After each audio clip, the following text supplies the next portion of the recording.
Guys, இன்னைக்கு நம்ம என்ன வீடியோ பார்க்க போறோம்னு பார்த்தீங்கன்னா, எல்லாருக்குமே ஃபிஷஸ் வாங்கினா அதை ப்ரீட் பண்ணணும், அதை செம்மையாக வளர்க்கணும். எஸ், எல்லாருக்குமே ஃபிஷஸ் வாங்கினா அதை ப்ரீட் பண்ணணும், செம்மையாக வளர்க்கணும், நிறைய குட்டிங்க போடணும் அப்படிங்கிற ஒரு ஆசை இருக்கும். ஆனால் நிறைய பேர் மீன் வாங்கினதுமே செத்து போயிடும். இன்னைக்கு எந்த மாதிரி மீன்களை நம்ம சூஸ் பண்ணால் நமக்கு நிறைய குட்டிங்களை எடுக்க முடியும், அதாவது ப்ரீட் பண்ண முடியும் அப்படிங்கிறத பற்றி தான் பார்க்க போகிறோம். டாப் 10 ஃபிஷஸ் நம்ம ஈஸியாக ப்ரீட் பண்ணக்கூடியதை டாப் ஆர்டர்லேருந்து பார்க்க போகிறோம். வாங்க வீடியோக்குள்ளே போகலாம். ஸோ நம்ம சேனலை சப்ஸ்கிரைப் பண்ணாதவங்க மறக்காமல் சப்ஸ்கிரைப் பண்ணி அந்த பெல் பட்டனையும் கிளிக் பண்ணுங்கள்.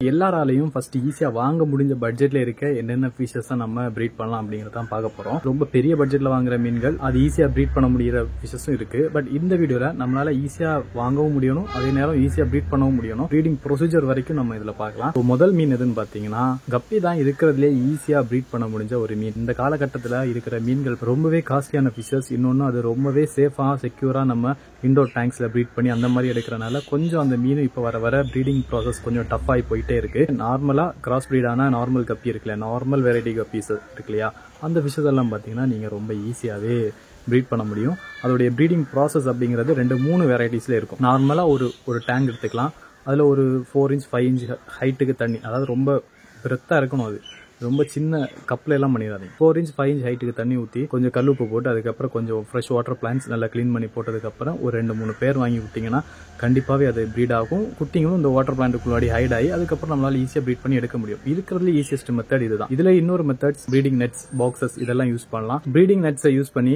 நீங்க ப்ரீட் பண்ணும்போது உங்களுக்கு குட்டிங்களுடைய டெத் ரேட் கம்மியாகும். வாட்டர் பிளான்ஸ் போடும்போது அதே தான், பட் மேபி 1-2 மீன்களை இதை அட்டாக் பண்ணி சாப்பிட்றதுக்கான வாய்ப்பு இருக்கு. ஃபர்ஸ்ட் விஷயம் பார்த்தீங்கன்னா கப்பி தான்.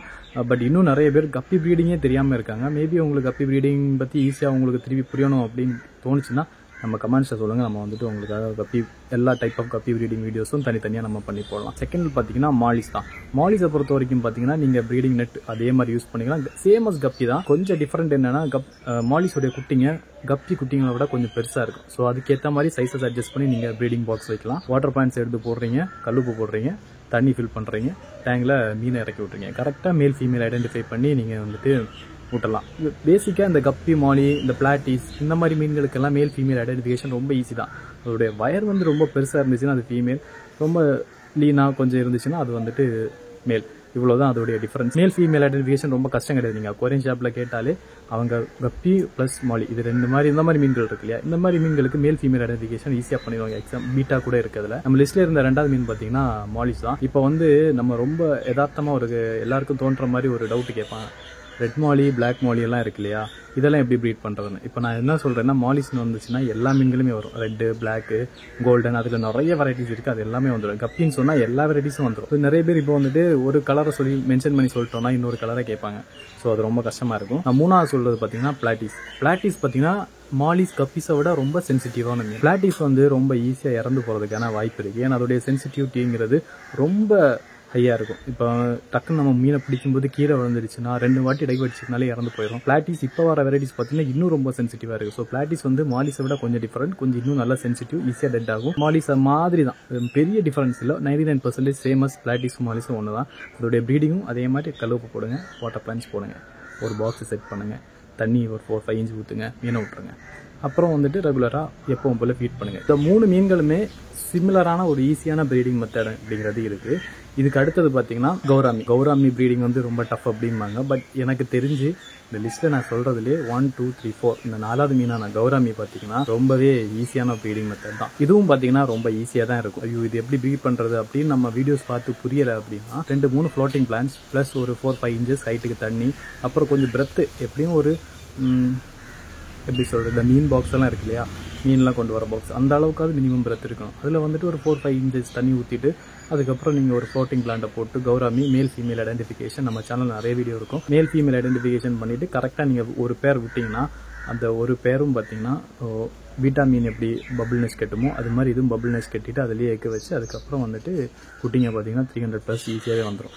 ஸோ அதுக்கப்புறம் ப்ராசஸ் எல்லா மீன்களுமே ப்ரீடிங் ஓகே. பட் அதுக்கு நான் இப்போ வரைக்கும் சொன்னதில் டாப் 3 ஃபிஷஸ் இருக்கு இல்லையா, அது ரெண்டுமே ப்ரீடிங் அப்புறம் கூட நம்மளால் காப்பாற்றிட முடியும். இந்த கௌராமியை பாட்ட மீன்கள்லாம் பார்த்தீங்கன்னா அதுக்கு நெக்ஸ்ட் ஸ்டெப் எடுத்துகிட்டு வரதான் டாஸ்க்கு. நிறைய டவுட்ஸ் வருது கௌராமியை பற்றி. ஆனால் கௌராமி ரொம்ப ஃபெமிலியரான ஃபிஷ்னு நினைக்கிறேன், நிறைய பேர் அதை வளர்க்குறாங்க. பட் அதில் நிறைய டவுட்ஸ் வருது, அது அட்டாக் பண்ணிக்குது மாறி மாறி அப்படின்னா அது பேர் செட் ஆகலைன்னு அர்த்தம். இல்லை ரெண்டு மேலாக இருக்க சான்ஸ் இருக்குது. நானே அது வளர்க்கும் போது கௌராமி மட்டும் இருந்த டேங்க்லேயே ஒரு மீன் இறந்து போயிருந்துச்சு.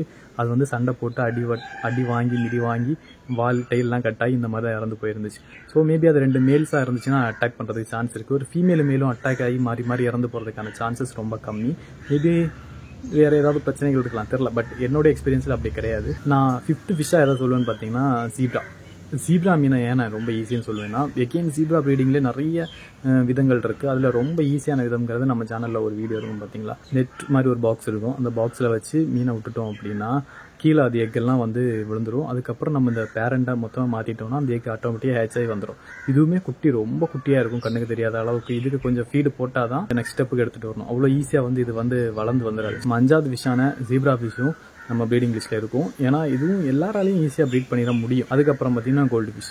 இந்த 6வது மீனான கோல்டு ஃபிஷ் பார்த்தீங்கன்னா எனக்கு தெரிஞ்சு இது வந்து ரொம்ப ஈஸின்னு சொல்ல முடியாது, கொஞ்சம் கஷ்டம்னு சொல்ல முடியாது. இது ரெண்டுக்கும் நடுவில் இருக்குது. இது வந்துட்டு நார்மலாக எப்படி ப்ரீடிங் செட் பண்ணுறது அப்படின்னு பார்த்தீங்கன்னா, மேல் ஃபீமேல் ஐடென்டிஃபை பண்ணி ஒரு 2 நாள் சேர்த்து விட்டுட்டு அதுக்கப்புறம் நம்ம ஒரு மீன் பாக்ஸ் அளவுக்கு ஒன்று எடுக்கிறீங்கன்னா அது ஒரு 3/4 வாசி தண்ணி ஃபில் பண்ணிவிட்டு தண்ணி கடியில் இருக்க மாதிரி பிளான்ஸ் யூஸ் பண்ணலாம். இல்லைனா பிளாஸ்டிக் இப்போ வந்து நிறைய இதெல்லாம் யூஸ் பண்ணுறாங்க, டாய்ஸ் மாதிரி எல்லாம். அது வந்து ப்ரீட் பண்ணுறதுக்கு இந்த பிளான்ட் மாதிரி இருக்கிறது, அது மாதிரி ஏதாவது ஒன்று உள்ள வச்சிங்கன்னு வைங்க, அதில் வந்து இது வந்து எக் லே பண்ணிடும்.